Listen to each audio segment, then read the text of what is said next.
네, 오늘로 대선이 닷새 남았습니다. 대선 전국 주요 이슈 함께 짚어보겠습니다. 오늘은 김만흠 전 국회 입법조사처장, 조청래 전 여의도연구원 부원장 두 분과 함께하겠습니다. 안녕하십니까? 네.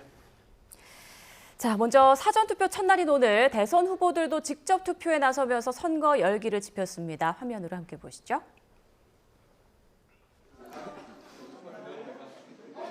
오늘 오전 서울 신촌에서 한 표를 행사했습니다. 환한 표정으로 청년 유권자들과 함께 투표에 나섰는데요. 대학가를 찾은 이유에 대해선 이렇게 말했습니다.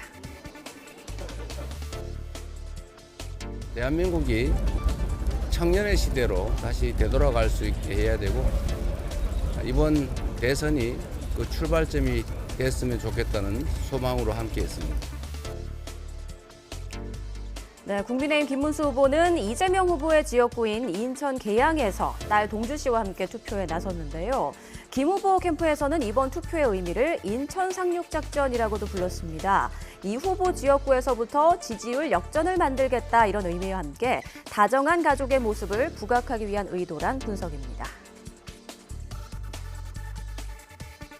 저도 오늘 저 딸하고 이렇게 같이 나왔는데 저도 전에 사전투표 했지만 딸하고 이렇게 같이 한 적은 처음입니다. 네, 개혁신당 이준석 후보 오전에 긴급 기자회견을 연 뒤 바로 자신의 지역구인 화성 동탄으로 이동해 홀로 사전투표에 참여했는데요. 지난 4월 총선 3자 대결에서 승리했던 동탄 모델을 다시 성공시키겠다고 포부를 밝혔습니다. 동탄은 지난 총선에서 전국의 이름을 알린 가장 정치 변화에 그런 열정을 보여준 선거구였고 저는 동탄 신도시를 대표하는 국회의원으로서 그런 열망을 담아서 이번에도 정치 교체, 세대 교체, 시대 교체를 이뤄내겠다는 마음으로 선거에 임하고 있습니다. 네, 사전투표 첫날 투표가 아주 순조롭게 이루어지고 있는데요. 지금 이 시각 전국 사전투표율은 12.3%로 기록하고 있습니다. 저희 화면 하단에 계속해서 실시간으로 투표율이 나가고 있는데 지금 뭐 역대 최고 사전투표율을 기록할 것이다 뭐 이런 얘기가 계속 들리고 있어요. 유불리를 좀 어떻게 따질 수 있을지 두 분 의견을 좀 짧게 들어볼까요? 네, 두 차원에서 볼 수 있겠습니다. 하나는 사전투표가 높으면 전체 투표율이 높지 않겠느냐라는 짐작하는 게 있겠고요. 예. 사전투표 성격이 좀 바뀌고 있습니다. 처음에는 부재자 투표를 대체하는 정도로 생각을 해가지고 거기 비례해서 총 전체를 계산했었는데요. 이후에는 며칠간에 거친 투표 중에 하나이기 때문에요. 예컨대 지금 대통령 선거를 기준으로 했을 때는 이번이 세 번째지 않습니까? 첫 번째, 두 번째 할 때는 첫 번째 할 때는 3분의 1 정도가 사전투표였는데요. 두 번째 지난 대선 때는 거의 절반 가까이 가 있습니다. 예. 그렇게 봤을 때 전체 투표에서 사전 투표에 참여하는 비중이 어떻게 바뀔 것인가 이게 좀 변수가 되겠는데 현재로서는 좀 높다고 하지만은 전체적으로 높을 것인가 이건 좀 다른 변수를 봐야겠습니다. 네, 지난 20대 대선 사전투표율은 30.93%, 최종 투표율은 77.1%였습니다. 그러니까 말씀하신 대로 지난 대선은 투표자 2명 중 1명이 사전투표에 참여했다는 거거든요. 지금 추이는 좀 어떻게 보세요? 지금 처장님께서 말씀을 하셨는데 사전투표율은 2013년 이후로 계속 높아지고 있어요. 그리고 대선에서 대통령 선거에서 사전투표가 적용된 게 2017년하고 2022년인데 사전투표율은 2022년이 훨씬 높았지만 본투표율은 2022년이 2017년보다 0.1%인가요? 0.1 정도입니다. 그러니까 사전투표가 높다고 본투표가 높다고 볼 수는 없기 때문에 예. 사전투표를 가지고 각 정당 후보의 유불리를 미리 예단하기는 어렵다. 다만 지금 말씀하신 것처럼 이번 대선이 말입니다. 진영 간의 결집도가 굉장히 높기 때문에 아무래도 사전투표율 높은 것이 본투표율 높은 것과도 연동돼서 가지 않겠느냐 하는 추측은 가능합니다. 지금 지역별로 가장 투표율이 높은 곳과 낮은 곳도 저희가 하단으로 보내드리고 있는데 조금 전 확인했을 때는 전남 지역이 가장 높고요. 대구가 가장 낮았습니다. 이런 분위기는 어떻게 보세요? 역대 전남이 사전투표 가장 높습니다. 높고 총 투표율도 가장 높은 편인데요. 그렇지만은 사전투표율의 차이만큼 총 투표율 차이가 나지 않습니다. 지난 2022년에 대선 기준으로 했을 때는요. 사전투표만 보면은 전남 지역이 전체 평균보다 한 15%가량 높았습니다. 예. 그런데 종합했을 때는 5% 정도 되는 것이기 때문에 상대적으로 전남 호남권 지역이 사전투표에 많이 참여한다. 그런 관점에서 보기 때문에 약간은 다른 지역보다 종합도 앞서지만은 사전투표에 비례해서 그만큼 투표율이 높지는 않다는 말씀드리고 싶고요. 조금 전에 조 부원장 지적했다시피 이번 투표 선거가 어떤 성격으로 볼 것인가에 따라서 투표율이 다를 것입니다. 몇 가지 참고할 게 있는데요. 하나는 지금 선관위에서 조사하는 투표 참여 의사를 봤을 때 예전보다는 적극적인 참여 의사가 조금 높긴 합니다. 예. 높고 그다음에 이번 선거의 성격을 봤을 때 양측의 네거티브 성격이 상당히 서로 공방이 강하다라고 볼 수 있겠고 그쪽으로 강조한다면은 투표율이 그렇게 높을 소지가 없어 보이긴 한데 다른 쪽으로 보자면 그렇게 서로 총력전을 벌이고 있다. 이 측면으로 보자면 높아질 가능성이 있거든요. 그런 점을 봤을 때 현재로서는 약간 네거티브보다는 총력전의 성격이 더 많이 보여드릴 가능성이 있어서 역대 평균보다는 조금 높아질 가능성이 있다. 저는 그렇게 봅니다. 네. 어떻게 보세요, 조 부원장님께서는요? 이제 진영의 결집 양상이 좀 달라요. 예. 예를 들어서 아까 지금 말씀하신 것처럼 선관위에서 적극 투표층을 여론조사를 한 거는 항상 한 87%, 6% 나오는데 실제적으로 본선 대통령 선거 투표율은 최고치가 한 80% 정도. 지난 두 번은 77% 수준이 나왔거든요. 그러니까 그 선관위 조사에서 나오는 그 수치대로 적극 투표층이 다 투표장으로 온다고 볼 수는 없고요. 역대 대선을 보면은 호남이 영남보다 투표율이 약간 높고, 네. 그리고 사전 투표율은 훨씬 높고요. 영남 쪽의 유권자들은 사전 투표보다는 본 투표를 선호를 합니다. 그것은 지난 몇 년 동안의 여러 가지 논란들하고도 관련이 있고요. 지역 정서도 그렇게 돌아가고 있기 때문에 지금 사전투표를 가지고 유불리를 논할 수는 없다 이 말씀 드리고요. 그만큼 영남권의 지금 유권자들이 지지층 결집이 좀 시점은 늦어졌지만 훨씬 빠른 시일 내에 강하게 지금 결속이 되고 있기 때문에 제가 볼 때는 영남 지역의 투표율이 예전보다는 더 높아질 거다 이렇게 예측을 합니다. 네, 일단 최종 투표율을 좀 봐야 한다 이런 말씀 네. 네. 해주셨습니다. 그리고 사전투표 좀 관련해서 예전하고 조금 다른 것 중에 하나는 그동안의 사전투표는 대개 금요일, 토요일 이렇게 있었습니다. 그렇죠. 그러니까 하루는 평일에다 하루는 휴일이 주말. 겹쳐 있는 날이기 때문에 다음 날 몰렸었는데 이번에는 오늘 그러니까 목, 금 진행이 돼가지고 평일날 진행이 돼서 그게 어떤 영향을 미칠지 이것도 좀 참고해서 봐야 될 겁니다. 네. 자, 앞서 전해드린 것처럼 이제 후보들도 일제히 사전투표 첫날인 오늘 한 표를 행사했는데 그 투표 장소에도 좀 의미가 있지 않을까 싶어요. 이재명 후보는 서울 신촌, 김문수 후보 인천 계양, 이준석 후보는 경기 화성 동탄을 투표지로 선택을 했습니다. 좀 어떤 전략을 읽을 수 있을까요? 네, 나름대로 각자 의미를 부여하겠죠. 지금 각 후보들이 주장한 대로 이재명 후보는 이제 청년 세대가 많이 모이는 신촌을 중심으로 해서 새로운 청년 세대를 본인이 시작하겠다. 본인의 선거 구호처럼 진짜 대한민국을 새로 시작하겠다 이런 의미 부여를 했고요. 아다시피 김문수 후보는 이재명 후보의 지역구로 가가지고 인천 상륙작전을 얘기하고 있습니다. 그런데 사실은 그 옆 지역구 부천 지역에서 이전에 국회의원을 3번 했었고 또 본인이 지사를 했던 것도 경기도이기 때문에 크게 멀지는 않은 바로 옆 인천 지역이기 때문에 그런 측면이고 지금 제3후보가 돼 있는 이준석 후보는 본인의 지역구이자 제3후보가 뚫고 당선이 됐던 거의 유일한 지역이었기 때문에 그런 의미를 좀 살리고자 의미를 부여하는 것 같습니다. 네, 자 말씀 나누는 중에 속보가 하나 들어왔습니다. 국민의힘 권성동 원내대표가 단일화와 관련해서 조금 전 이런 말을 한 것으로 확인이 됐습니다. 이준석 후보와 단일화 결국 무산됐다라면서 이준석 후보의 뜻을 존중하기로 했다라고 말한 것으로 속보가 들어왔습니다.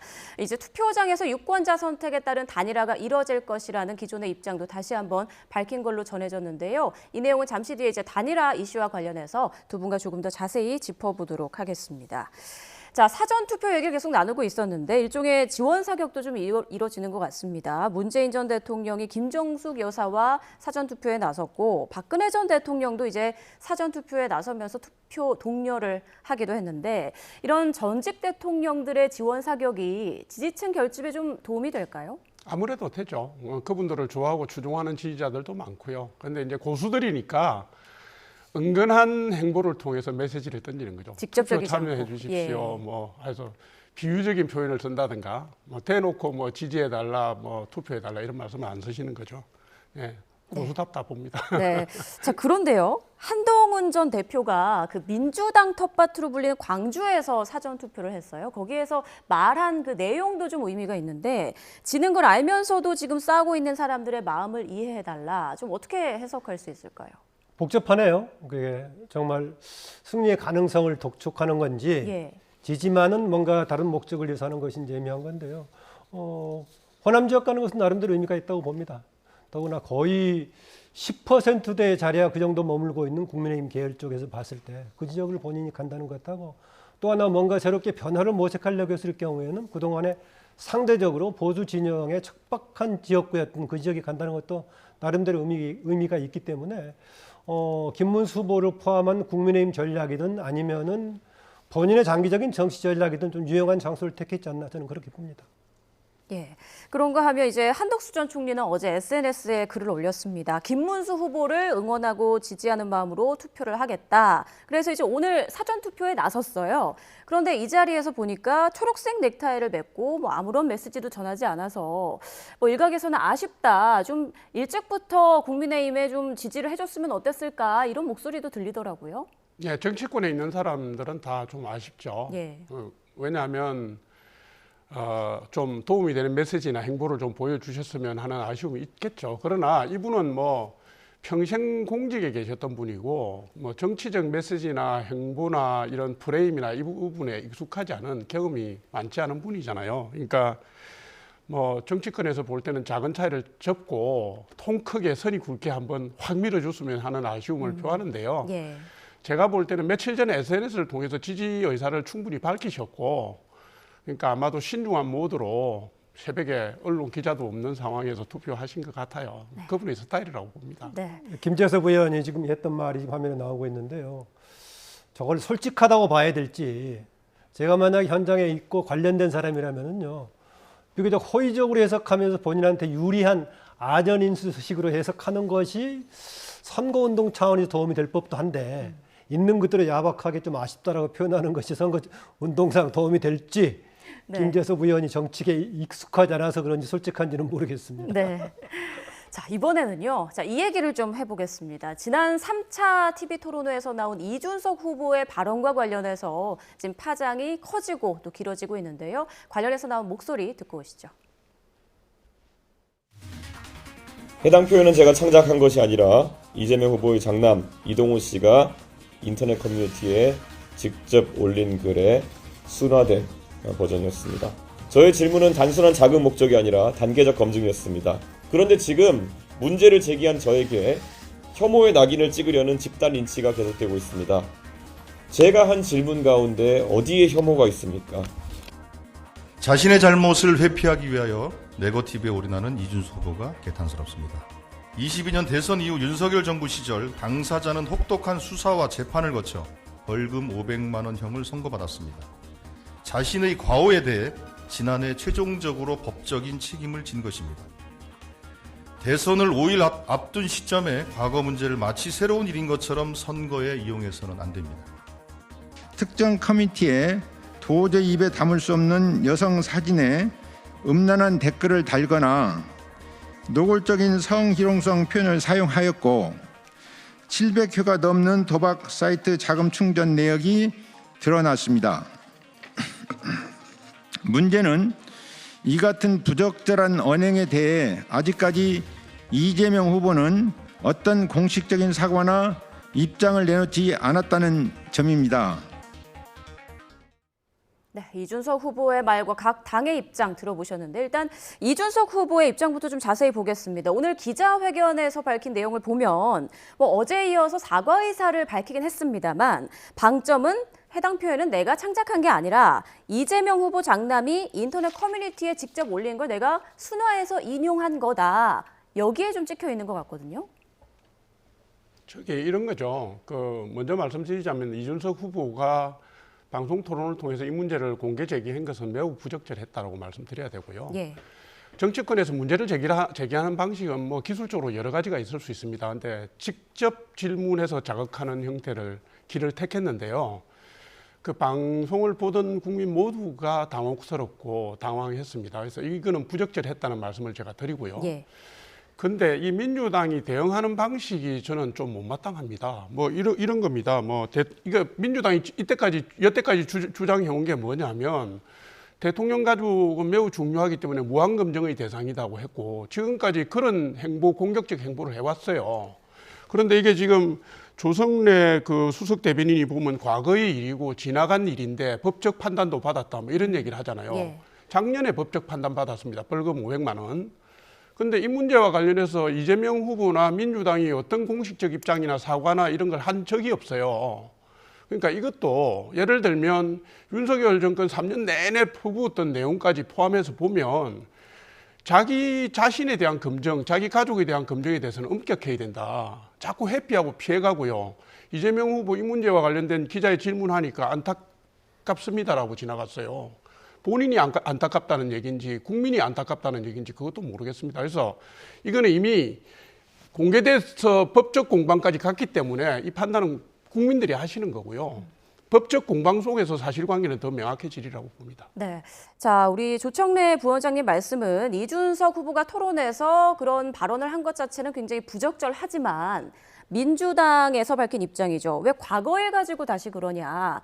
이런 대응도 부적절한 거 아니냐라고 지적하셨거든요. 네, 그 지적은 할 만합니다. 과거의 일일지라도 선거 국면에서 후보자와 관련된 것이면 다시 얘기할 수 있죠. 그리고 판결문 같은 경우에는 이번에 논란이 되면서 처음으로 확인이 된 거니까는요. 쟁점이 될 것인데 다만 저는 이 부분이 일단은 이재명 후보를 둘러싼 공격처럼 돼버렸는데요. 토론 당시에는 직접적으로 이준석 후보가 누구를 향해서 지목하지는 않았어요. 또 누가 그런 발언을 했다 지목하지 않았는데 그게 이재명 후보의 아들 관련된 것으로 이렇게 사람들이 은근히 짐작을 하게 되고 그 판결문까지 같이 나오게 되면서 논란이 됐는데요.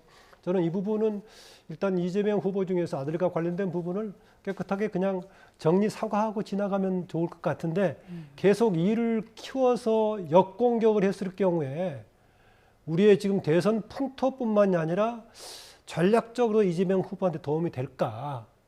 만약에 지금 이준석 후보가 아주 서로 경합하고 있는 거라면은 치열하게 한번 따져볼 필요가 있겠지만은 제3 후보로 지금 10% 내일 왔다 갔다 하고 있는 수준인데 예. 계속 크게 키우면서 하는 것이 과연 선거 지금 6일 앞두고 바람직한 건지 저는 아니라고 봅니다. 네, 그렇죠. 이번 대선 막판 변수가 되고 있는 이준석 후보의 이 발언과 관련해서 다른 후보들은 어떤 입장을 보이고 있는지 듣고 오겠습니다. 이 엄중한 시기에 내란 극복, 민생 회복에 대해서 또 국가의 운명에 대해서 좀 더 진지하게 고민하는 그런 선거가 되길 바랍니다. 그 내용 자체에 대해서 별로 제가 주목하지 않고 저는 이재명 후보에 대해서 하도 할 말이 많아서 아들에게까지는 전에 한번 본 적은 있는데 일단 얘기를 들어보면 뭐 이재명 후보뿐만 아니라 김문수 후보도 즉답은 피하는 것 같아요. 이게 국민 정서로 보나 예. 또 자식을 키우는 아버지의 입장으로 보나 이게 답을 하기 어렵습니다. 그러니까 이게 정치의 품격, 언어의 품격까지 갈 것도 없고요. 이걸 김문수 후보가 이 부분에 대해서 입장을 안 내놓는 거는 저는 마땅하다고 봅니다. 보는데 이재명 후보는 아까 우리 처장님 말씀하신 것처럼 회피 일관으로 가거든요. 안타깝다느니, 그보다 더 중요한 일이 있다느니 이 말씀을 하시는데 글쎄요, 국민의 눈높이로 보면 유감이 됐던 아쉬운 마음이 됐던 뭔가 아버지로서의 그런 거를 좀 표시를 하시면 좋겠어요. 그리고 민주당에서 무슨 허위사실 공표니 이래가지고 고발, 고소 이 얘기를 하는데요. 이 내용은 사실 작년부터 다 알려져 있던 내용이고 검찰의 기소 내용까지 SNS에 다 돌았던 내용 아닙니까? 근데 왜 민주당에서 과잉보호를 해가지고 사태를 키우고 국민들에게 더 전파시키고 있는지 저는 그게 이상하네요. 좀. 네, 이재명 후보가 어떤 좀 입장을 밝혀야 하지 않나 이렇게 생각하시나요? 이재명 후보는 이미 여러 번 사과했기 때문에 그렇다라고 얘기하고 또 한 번 사과한다고 얘기를 했습니다. 그걸로 만족했다고 할지 모르겠는데 주변에 다른 지금 캠프에 참여하고 있는 당직자라든가 간부들이 계속 이의를 제기하고 있고 거기에 또 이준석 후보가 맞서고 있고 심지어는 이준석 의원을 국회의원의 제명까지 거론하고 있기 때문에 좀 일을 좀 키우고 있는 것 같습니다. 상대적으로 민주당이 아닌 지금 이제 민주노동당의 권 후보 같은 경우에는 문제를 제기할 수 있습니다. 왜냐하면은요, 진보당의 입장에서는 그런 선거와 관련된 이런 쟁점들이 상당히 중요한 화두가 되기 때문에 그런 소수 진보 정당 입장에서는 문제를 제기해 볼 만한데 지금 선두를 달리고 있는 민주당의 입장에서 계속 이 문제를 가지고 쟁점화 시키는 것이 바람직하지는 저는 않다 그렇게 봅니다. 네. 그리고 앞서 이제 조 부원장님께서 온 국민이 보는 대선 TV 토론에서 그런 부적절한 표현을 한 것 자체가 이제 문제가 있다 이런 비판해 주셨잖아요. 그런데 이준석 후보가 자신은 비속어가 아니라 굉장히 가치 중립적인 단어를 사용을 했다 이렇게 반박했거든요. 이건 어떻게 좀 이해할 수 있을까요? 참 말로 표현할 수가 없잖아요. 그 언어나 구체적인 표현이 저는 듣도 보도 못한 내용이고 상상도 할 수 없는 내용이어서 아마 그 점을 자기도 느껴서 그렇게 표현했을 수밖에 없었다라는 얘기를 하는 것 같은데 어찌됐든 사과를 했으면 깨끗하게 사과하고요. 이준석 후보가 그 부분에 대한 표현은 뭐 TV 토론에서 공방을 하다가 예기치 않게 나가서 국민들에게 불편을 끼쳐서 죄송하다, 앞으로 조심하겠다 이러면 되지. 그리고 법적으로 고소고발 되는 부분은 대응을 하면 되는 거고요. 그런데 이 부분을 가지고 뭐 순화한 건데 왜 내한테 책임을 묻냐는 식으로 하는 거는 좀 부적절해 보여요. 좀 통 크게 하죠. 뭐 젊은 정치인답게 네. 그랬으면 좋겠습니다. 자, TV 토론에서 나온 이 이준석 후보의 발언이 법적 공방으로도 이어지는 모습입니다. 관련한 녹취가 좀 준비가 돼 있나요? 네. 자, 녹취는 준비가 안 된 것 같고요. 자, 얘기를 좀 들어보면 고발이 지금 수십여 건 이어지고 있다, 여러 가지 얘기가 나오고 있는데 이런 분위기는 좀 어떻게 보세요? 지금 이제 고발의 주체가 민주당 주변도 있고 또 소수 정당들도 있고 시민사회 단체도 있고 사안에 따라서 많기 때문에 많이 벌어지고 있을 겁니다. 그런데 고발했다고 해서 과연 이게 사법적으로 처벌을 받을 것인가는 그 다음 문제이기 때문에요. 예. 그런데 이게 이후에 지금 당장은 선거 국면이기 때문에 그렇지만은 국회 내부까지 공방에 의원 윤리 문제까지 제기되면서 만약에 제명 상황까지 간다면 그때 일이 더 복잡해질 것이다. 현재 이런 논란들은요. 사법적인 처리 이전에 유권자들이 어떻게 판단할 것인가 결국은 선거에서 투표를 통해서 반영이 되는 것이기 때문에 이 상황에 대한 판단은 국민 유권자들이 할 것으로 봅니다. 네. 자, 논란이 어찌됐건 계속 커지고 있는 그런 분위기인데 막판 표심에 어느 정도 좀 영향을 미칠 걸로 예상하세요? 글쎄요, 이제 2, 3일 내에 표심의 반영이 거의 됐다고 저는 봅니다. 예. 특히 이제 진보 성향의 맘 카페나 이런 데서도 난리가 났고요. SNS를 통해서 급속하게 퍼지면서 제 지인들도 이건 모르던 내용이다, 처음 봤다, 어떻게 된 내용이냐 이렇게 묻는 사람들이 있을 정도니까요. 표심에 영향을 끼친다고 보지만 이 선거가 진영 결집 양상으로 가고 있기 때문에 생각보다는 파급 효과가 그렇게 큰 폭으로 가지 않을 수도 있습니다. 그러니까 중도층, 중도 표심에 20대에서 한 40대 초반까지 여성층들은 제가 볼 때 민감하게 반응을 할 수 있다고 보는 것이고요. 또 주부층들도 그렇고 자녀를 키우는 그런 수준인데 제가 볼 때는 한 2, 3일 내에 유권자 심리에 거의 다 흡수되지 않았나 이렇게 봅니다. 김 추장님은 파장 그리고 표심에 미칠 영향 어느 정도로 예상하세요? 일단 이준석 후보로서는 상당히 모험적인 행보라고 볼 수 있을 겁니다.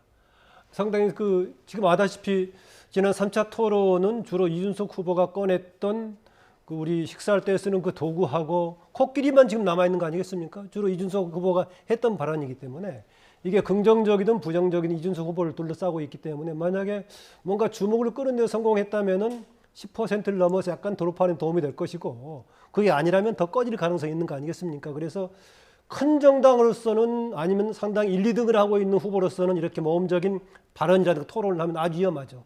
그런데 이준석 후보로서는 그런 입장이기 때문에 지금 도전했다고 볼 수 있겠는데 전체적으로는 오히려 보수 중에서 후보 단일화 효과도 있을 거라는 그런 진단도 약간 수긍이 가긴 합니다.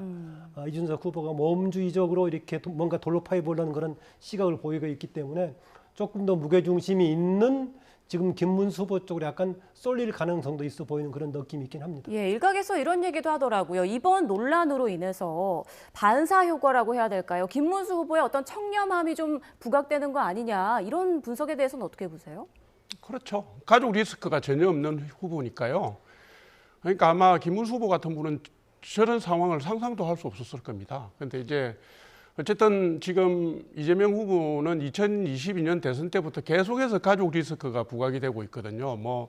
법카 문제, 장남 지금 논란이 되는 문제, 조카 폭력 뭐 살인 변호 문제 이런 게 계속 제기가 됐잖아요. 그러니까 그런 후보 리스크의 측면에서 볼 때는 김문수 후보의 강점이 상대적으로 부각될 수 있는 점은 있고요.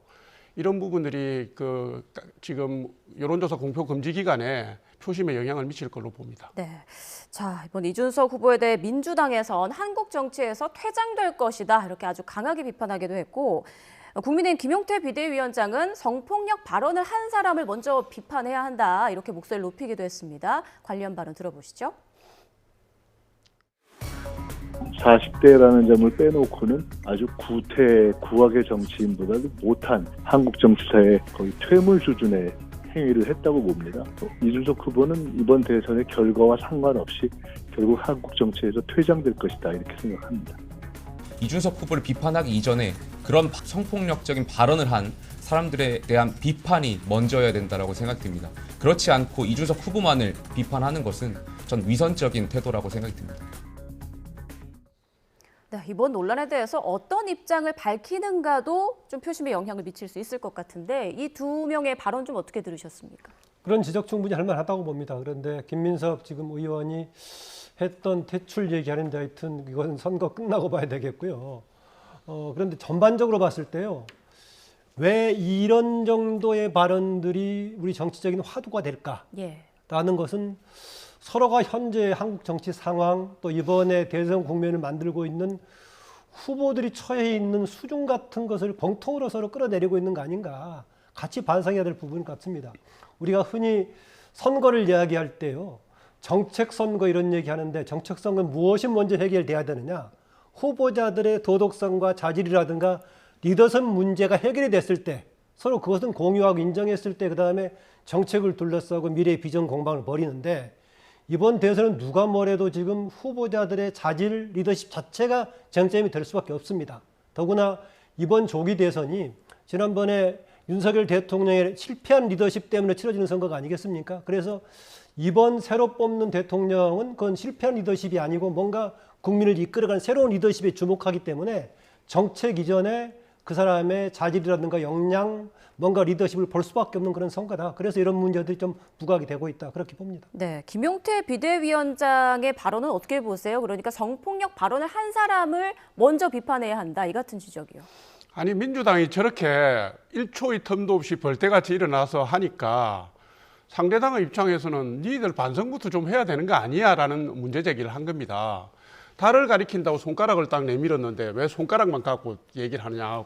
문제의 근본을 짚어보고 성찰을 해야지 그 얘기를 부드럽게 표현한 것이고요. 네. 제가 볼 때는 아까도 말씀드렸다시피 민주당의 저런 강력 대응 자체가 제가 볼 때는 선거 전략상으로 별로 도움이 안 될 것 같은데 민주당은 역시 이게 뭐 내부에서 성찰 목소리가 한 목소리도 튀어나오지 않고 있습니다. 그러니까 이게 좀 특이하다, 상황이 재밌다 이렇게 보고 있어요. 지난번 선거에서는 이른바 그 줄리 공방을 두고 한참 시작이 되다가 한쪽에서 그냥 빠져버렸습니다. 그러니까 그게 균형이 안 된 상태로 그냥 선거를 치러버렸었는데 아마 이것도 너무 많이 끌고 갈 경우에는 서로한테 좀 도움이 되지 않는 그런 것 같습니다. 네. 어떨까요? 앞서 이제 김만흠 처장님께서는 이번 논란이 보수 진영의 어떤 단일화의 어떤 계기가 될 수 있다 이런 말씀해 주셨는데, 자 사전 투표를 몇 시간 앞둔 어젯밤 김문수 국민의힘 후보가 이준석 개혁신당 후보와의 단일화 담판을 시도했습니다. 하지만 결국 무산된 것으로 알려졌습니다. 화면 보시죠. 네, 어제 대구 유세 일정을 마치고 밤늦게 상경한 김문수 후보, 귀가하기 전 이준석 후보가 개혁신당 천하람 의원 사무실에 있다는 말을 듣고 국회의원 회관을 찾았다고 하는데요. 하지만 그 자리에 아무도 없었고 또 이준석 후보가 전화도 받지 않아 만남은 결국 불발됐다고 기자들에게 말했습니다.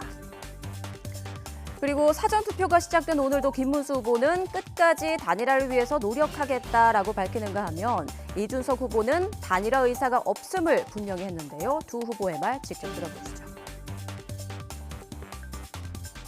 저는 마지막까지도 계속 노력을 하겠습니다. 그래서 전체적으로 지금 하나로 뭉치기 위해 가지고 노력을 계속 하고 있는 중입니다. 단일화 관련 질문한 거 맞죠? 단일화 안 합니다. 예. 후보가 어제 계속 만나려고 시도했는데 좀 이쪽으로 피하셨다고 봐야 돼요. 저는 전화기가 꺼져 있어서 사실 모릅니다. 네.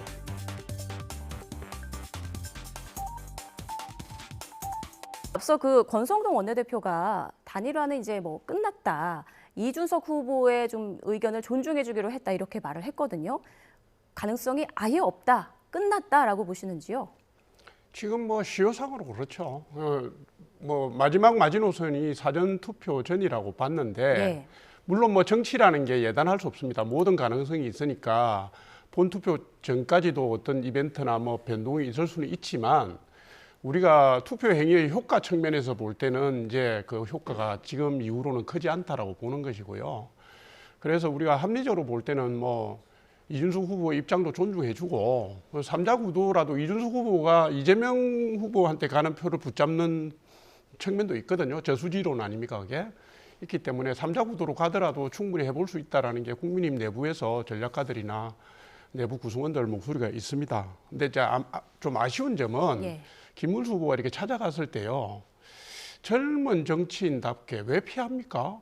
만나서 단일화를 못하는 것을 설명을 하면 되지 않겠어요? 뭐 이준석 후보는 전화기가 꺼져 있어서 자기는 몰랐다 이렇게 말을 하던데요. 아마 제가 흘러나오는 걸 보니까 이준석 후보가 국회의원회관에 있다는 얘기를 듣고 들어가신 예. 것 같은데 불도 켜져 있는데 뭐 없더라 이 얘기 아닙니까? 그러니까 다 좋습니다. 다 좋은데 왜 전화기를 꺼놓고 집도 안 들어간다 그러고 전화도 안 받는다고 그럴 이유가 뭐가 있습니까? 왜 피하냐. 단일화를 안 하면 젊은이답게 젊은 지도자답게 이러이러한 이유로 나는 단일화 안 하는 게 나라를 위해서 맞다고 본다라고 얘기를 하면 되지.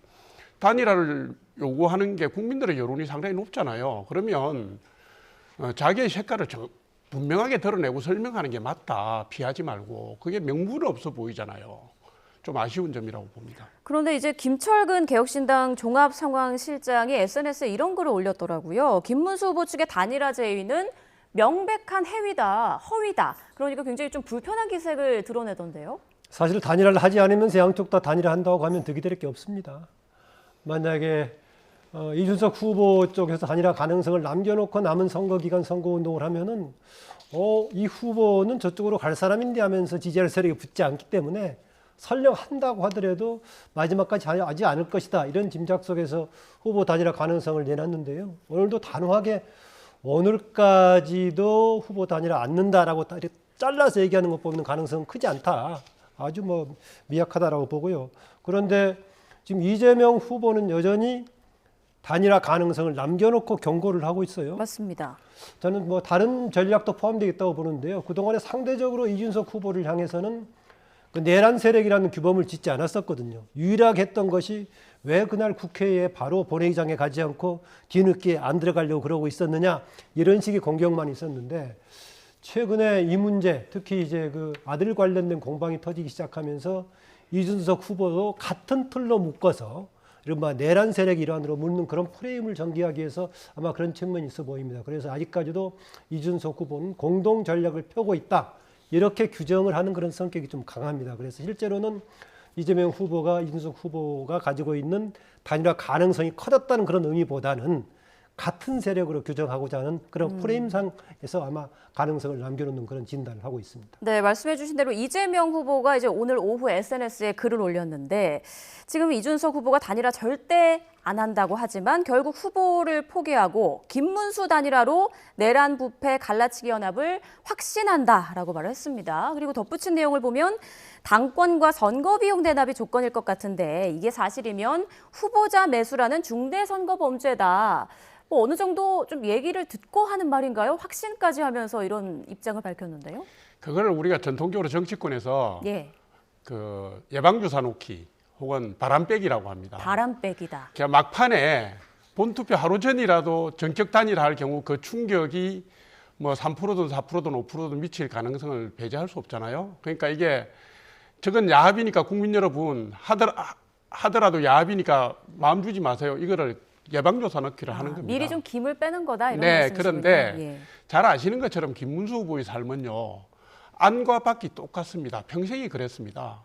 무슨 거래를 한다든가 무슨 뭐 선물을 주고 뭘 받는다든가 이런 분이 아니에요. 그러니까 아마 이재명 후보도 성남시장 시절 도지사를 했던 김문수 후보를 지켜봤기 때문에 그런 분인 줄 잘 알 겁니다. 그렇지만 정치판은 판인지라 전략적으로 전술적으로 저렇게 예방주사 놓기, 김빼기 전술 쓰기 이렇게 하고 있는 겁니다.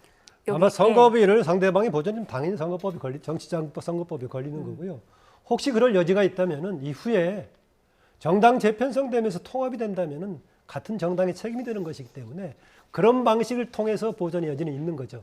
그러나 거래를 해가지고 주고받으면 당연히 법에 걸리는 것이기 때문에 그건 이미 공격상으로 좀 해보는 그런 발언일 겁니다. 하나의 전략일 것이다라고 두 분 모두. 그런데 아까 말씀드렸다시피 오히려 가장 큰 전략적인 의미는 이준수 후보도 더구나 지금 아들 관련 공방까지 벌어지고 있기 때문에 김문수 후보든 이준수 후보든 같은 내란 세력 범주로 이제 규정을 지으려는 그런 전략이 포함되어 있다라고 봅니다. 여기에 홍준표 전 대구시장에 또 등판을 했습니다. SNS에 또 글을 올렸는데요. 내 탓, 이준석 탓 하지 마라. 그건 너희들이 잘못 선택한 탓이다. 어떤 의미라고 보세요? 깊은 한숨을 한국 보수 정치가 놓은 지도자 중에 한 분인데 최근에 뭐 한두 달 행보를 보니까 매우 실망스럽습니다. 그러니까 지금 이 당에서 사실은 뭐 원내대표, 당대표, 대선 후보도 지내셨고 경남지사, 대구시장도 지내셨고요. 그러니까 당의 혜택을 가장 많이 보신 분이고 아까도 말씀드렸다시피 한국 보수가 키운 정치 지도자인데 이게 얼마 전에 국민의힘 네 분이 가서 도움 요청도 하고 했잖아요. 그러고 난 뒤에 김문수 후보 돕겠다, 뭐 SNS 안 하시겠다 그래 놓으시고는 다시 오락가락 하시니까 이게 무슨 의도를 담은 메시지인지 해석이 잘 안 돼요. 아마 저뿐만 아니라 모든 국민들이 그러실 거라고 봅니다. 그러니까 어른답게 좀 행보를 하시면 어떨까 하는 고언을 드립니다. 네, 홍 전 시장 이런 말도 했어요. 다가올 빙하기, 아이스에이지에 대비해라. 박근혜 탄핵 때는 용케 살아남았지만 이번에는 살아남기 어려울 것이다. 어떻게 결국은 보시나요? 국민의힘 망했다 그런 얘기 아니겠습니까? 지금 빙하기 견뎌야 될 시기다. 본인으로서는 그렇게 진단을 하기 때문에 지금 가능성이 없다라고 보고 지금 이준석을 옹호하는 그런 입장을 얘기하고 있습니다. 그런데 저는 홍준표 전 시장 이런 문제는 좀 지적을 해주고 싶습니다. 탄핵 국면에 가기 전까지요. 윤석열 대통령이 권력을 한참 행사할 시절에 당에서 논란이 되고 있을 때 윤석열 대통령에 대해서 정치 고참으로서 본인이 충분히 얘기를 해줄 만한데 윤석열 대통령에 대해서 문제를 제기하지 않고 오히려 윤석열 대통령 문제를 제기하는 사람들을 공격했던 그런 걸 반복하는 건 제가 좀 의아스러웠습니다. 그렇게 지적을 할 때 홍준표 당시 시장은 뭐라고 했느냐. 현재 권력을 가지고 있는 사람은 국정 운영을 잘 하도록 도와주는 게 임무이기 때문에 그런다라고 했었는데 다선 의원이고 당에 거의 원로급에 해당되는 사람이 대통령이 잘못 가고 있을 때 지적해줬다면 조금이라도 궤도 수정이 가능했을 것이다. 이런 점에서 저는 홍준표 시장도 책임이 있다고 봅니다. 더구나 부인인 김 여사 문제가 불거졌을 때 무슨 얘기까지 했느냐. 부인 문제도 커버를 못한다면 막아주지 못한다면 그게 사랑이냐. 대통령의 공인이 공적으로 책임져야 되는 문제를 사나이가 부인 문제를 막아주는 게 역할인 것처럼 그럴 정도로 옹호를 했습니다. 그래서 단지 지금 국민의힘에 있는 사람들만의 책임이 아니라 당에 상당히 중진 원로급에 해당되는 사람이 그 당시에 윤석열 대통령의 잘못된 리더십을 발휘하고 있을 때 충분히 지적할 만했었는데 현재 권력을 가지고 있는 사람 지적하지 않고 그 문제를 지적하는 사람들에 대해서만 지적했던 것은 홍 전 시장도 뭐 책임이 없다 이렇게 말할 수는 없을 겁니다. 네. 자, 앞서 이준석 후보 발언 논란 그리고 단일화 무산 움직임 이런 내용들이 앞으로 표심에 얼마나 영향을 미칠지 관심이 집중되고 있는데 일단 어제부터 진행된 여론조사는 공표 보도가 금지됩니다. 그 전에 이뤄진 결과로 저희가 추이를 분석할 수밖에 없는데요. 이른바 블랙아웃 직전에 진행된 방송사 여론조사 결과를 보면서 좀 민심을 파악해 보도록 하겠습니다. 자, 지금 보고 계신 내용을 보면 이재명 후보가 48%, 김문수 후보 34%, 이준석 후보 10%로 나와 있는데요. 어떻습니까? 이 여론조사 공표 금지 기간 안에 큰 변동이 좀 일어날 수 있다고 보시는지요? 저는 두 가지 이유로 가능하다고 봅니다. 지금 대선 후보 지지도 나온 저 조사 결과도요. 저 시점보다 일주일이나 열흘 전에 한 조사를 보면 대개 한 김문수 후보가 12, 13% 이상 약진을 했어요. 그러니까 이게 조기 대선이다 보니까 국민의힘 지지층, 김문수 후보 지지층 결집이 늦게 발동이 걸려서 그때부터 지금 한 2주째 상승 기조를 이어가고 있고요. 그래서 지금 깜깜이 기간에도 여론조사 깜깜이 기간에도 계속 결집되고 상승하고 있다고 봅니다. 제가 그렇게 보는 이유는 대구, 경북, 부산, 울산, 경남, 충청권에서 그 마지막 여론조사 결론을 보면요. 이재명 후보하고 간격이 좁혀지거나 뒤집히거나 하는 결론들이 확연히 드러났기 때문에 지금도 진행되고 있다고 보는 것이고, 두 번째는 지금 깜깜이 기간에 가장 큰 변동 그 소재가 될 게 단일화 아니면 후보 리스크 아니면 막말 파동 이런 겁니다. 그래서 단일화 부분은 지금 안타깝게도 국민의 여망에도 불구하고 어쨌든 멀어지고 있는 것 같긴 하지만, 지금 이재명 후보 아들 문제가 불거지고 난 뒤에 민주당이 이 문제에 대해서 대응하는 방식이 사태를 키우는 방식이어서요. 저는 이 부분이 제가 예상한 것보다는 시간이 갈수록 큰 폭으로 영향을 미칠 수도 있겠다. 민주당이 지금 기조를 민주당 입장에서 잘못 잡아가는 것 같아요. 제가 볼 때. 그런 게 있고. 그다음에 지금 5일 동안에요. 일사불란한 민주당 체제를 볼 때 이재명 후보를 과잉보호하다가 막말이나 국민 정서를 거스르는 내용이 나올 수도 있어요. 그렇기 때문에 이번 대선은 직전부터 이전 대선 사례와 달리 깜깜이 기간에 상당한 정도의 여론 변동이라든가 반전이 일어날 수도 있는 상황이다. 저는 그걸 그렇게 전망하고 기대하고 있습니다. 5일 안에 뭔가 큰 변수가 나타날 수 있다. 네, 추장님께서는 어떻게 예상하세요? 현재 지금 아까 보여주고 있는 MBC, SBS 두 조사만 놓고 본다면은 변동이 있더라도 쉽지 않겠다라는 생각은 들긴 합니다. 나왔던 SBS 조사의 경우에는 14% 차이가 났죠. 우리 14% 차이가 나고 지금 MBC 거는 보니까 7% 차이가 나는 상황인데 이 중에서 양강 구도로 쏠리는 경향이 만약 있다면 조금 여지가 있어 보이긴 합니다. 아다시피 이런저런 여론조사 기관들에서 종합적으로 그동안의 추이를 분석할 때 대체로 그렇게 얘기하고 있습니다.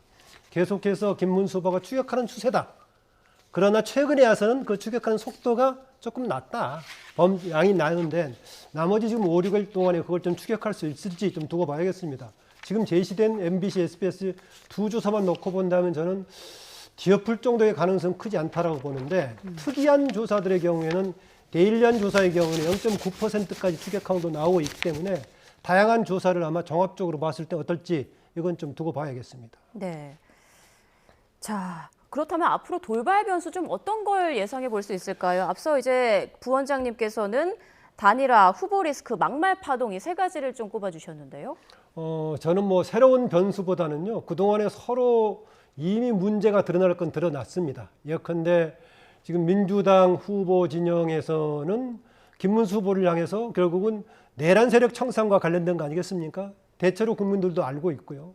그다음에 김문수 후보 쪽에서는 이재명 후보가 가지고 있는 여러 가지 사업적인 쟁점들 12개 뭐 등등이 하나도 지금 해결이 안 되고 있다 이런 부분을 지적하고 있고요. 국민들의 상당수가 이 두 가지 내용을 다 알고 있습니다. 알고 있는데 마지막 정말 투표하는 순간에 갔을 때 이것을 실제로 봤을 때 우리나라 국가의 최고의 운영자인 대통령의 자격 또 국가의 미래 관련해서 과연 어느 정도 이게 중요한 것인가 판단이 막판에 결정적으로 갈 것이다. 그래서 저는 판단의 방향에 따라서 이동할 것이지 이렇게 추가적으로 나올 새로운 변수는 없을 거다. 다만 최근에 나왔던 3차 TV 토론 그 이어지고 있는 오늘의 무슨 아들 둘러싼 공방 이런 것들이 좀 추가적인 변수는 될 것 같다 그렇게 보입니다. 이미 나온 것에 대한 막판의 판단이 중요할 것이다. 저는 그렇게 봅니다. 알겠습니다. 대선을 5일 앞두고 있고 사전투표 첫날인 오늘 대선 전국 상황 좀 자세히 짚어봤습니다. 김만흠 전 국회 입법조사처장, 조청래 전 여의도연구원 부원장 두 분과 함께했습니다. 고맙습니다.